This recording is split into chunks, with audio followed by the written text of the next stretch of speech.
The book of Job. It's a profound and very unique book in the Bible for lots of reasons. The story is set in a very obscure land that's far away from Israel, Uz. The main character, Job, he's not even an Israelite, and the author, who's anonymous, doesn't even set the story in any clear period of ancient history. This all seems intentional, though. It's like the author doesn't want us to be distracted by historical questions, but rather to focus simply on the story of Job and on the questions raised by his experience of suffering. The book of Job has a very clear literary design. It opens and closes with a short narrative prologue and then an epilogue. And then the central body of the book is dense Hebrew poetry, representing conversations between Job and four dialogue partners called the Friends. These conversations are then concluded by a series of poetic speeches given by God to Job. Let's dive in and we'll just see how it works together. The prologue introduces us to Job, and we're told that he's a blameless, upright man who honors God. He's a super good guy. And then all of a sudden, we're transported into the heavenly realms, and God is holding court with his staff team. It's a very common image in the Old Testament describing how God runs the world. And among the heavenly beings is a figure called the Satan, which in Hebrew means the accuser or the prosecutor. And it's like we're watching a court scene. God presents Job as a truly righteous man, and then the accuser challenges God's policy of rewarding righteous people like Job. He says, the only reason Job obeys you is because you bless him with prosperity. Let Job suffer, then we'll see how righteous he actually is. And then God agrees to let the accuser inflict suffering on Job. Now, it's at this point in the story that most of us go, what? Why did God do that? And then we assume that this book is going to answer that question, why God allows good people to suffer. But as you read on, the book doesn't answer that question. Nothing in the book ever answers that question. The prologue is setting up the real questions this book is trying to get at. Questions about God's justice and whether God operates the universe according to the strict principle of justice. And the response to those questions comes as you read through to the end of the book, not at the beginning. The ultimate reason for Job's suffering is simply never revealed. So the prologue concludes with a suffering and bewildered Job, who's rebuked by his wife, and he's approached by three friends who are going to try and provide wisdom and counsel. Their names are Eliphaz, the Temanite, Bildad the Shuhite, and Zophar the Naamathite. They're all non-Israelites like Job. And they represent the best of ancient Near Eastern thinking about God and suffering and the human condition, and this moves us into the main part of the book.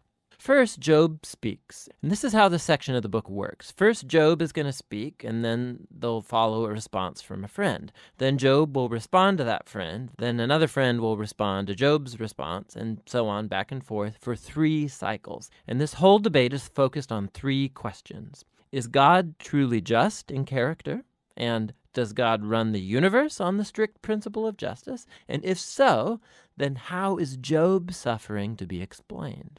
As we're going to see, Job and the friends, they're working from a huge assumption about what God's justice ought to look like in the world. Namely, that every single thing that happens in the universe should operate according to the strict principle of justice. So if you're a wise, good person and you honor God, good things will happen to you. God will reward you. But if you're evil and stupid and do sinful things, bad things will happen to you. God will punish you. Now, Job's constant argument throughout his speeches is this. First of all, that he's innocent, and so the implication of that is that his suffering is not a divine punishment. Now, we know from the prologue, both of these things are true. Remember, God himself said, Job is righteous and blameless. And so Job concludes his argument by accusing God. God either doesn't run the world according to justice, or even worse, God himself is simply unjust. The friends, on the other hand, they beg to differ. Their argument is that God is just, the implication being that God always runs the world according to justice in this way, and so they conclude by accusing not God, but Job. Job must have done something really, really bad for God to punish him like this. They even start making up possible sins that Job must have committed. Job protests to all of this. In fact, he gets so fed up with the friends that he eventually just gives up on them. He takes up his case directly with God. Now, something to be aware of is that Job, he's on an emotional roller coaster in these poems. He used to think that God is just, but now he can't reconcile that with his suffering. And so in some outbursts, Job, he'll accuse God of being a bully. Once he even declares that God has orchestrated all the injustice in the world. But the moment he utters that thought, he's terrified of it because he wants to hope and believe that God is truly just. Job is all over the place in this section. And so he makes one last statement of his innocence, and then he demands that God show up personally to explain himself. Now it's at this point that a surprise friend shows up, Elihu the Buzite. Now, he's not an Israelite, but he does have a Hebrew name. And Elihu, he has the same assumption as Job and the friends. He argues that God is just, and that implies that God always operates the universe according to justice. But then Elihu draws a more sophisticated conclusion about why good people suffer. It may not be punishment for sin in the past. God might inflict suffering as a warning to help people avoid sin in the future. Or God might use pain and suffering to build character or to teach people valuable lessons. Elihu doesn't claim to know why Job is suffering, but one thing he is certain of: Job is wrong to accuse God of being unjust. Job doesn't even respond to Elihu, and the dialogues come to a close. It's like the wisdom of the ancients has been spent, and the mystery remains. And then, all of a sudden, God shows up in a whirlwind, and he responds to Job personally. He first responds to Job's accusation that he's unjust and incompetent at running the universe. So God takes Job on a virtual tour of the universe, and he starts asking him all these questions about the order and origins of the cosmos. Was Job ever around when God architected the earth or organized the constellations? Has Job ever commanded the sunrise or controlled the weather? God has his eyes on all of these cosmic details that Job has never even conceived of. Then God starts going into detail describing the grazing habits of mountain goats and how deer give birth, or the feeding patterns of lions and wild donkeys. What's the point of all this? Remember the assumption of Job and his friends about what it looks like for God to run the world according to justice. Underneath that assumption is a deeper one, that Job and his friends have a wide enough perspective on life to make such a claim about how God ought to run the world. And God's response with this virtual tour, it deconstructs all of these assumptions. It first of all shows that the universe is a vast, complex place, and that God has his eyes on all of it, every detail. Job, on the other hand, has only the small horizon of his life experience to draw from. His view of the world is very limited.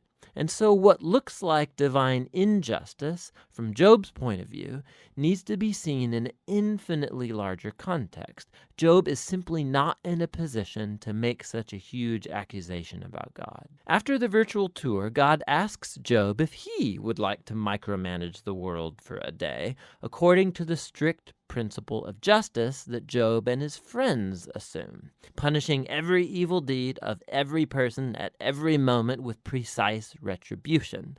The fact is that carrying out justice in a world like ours, it's extremely complex. It's never black and white, like Job and the friends seem to think. Which leads to God's last point.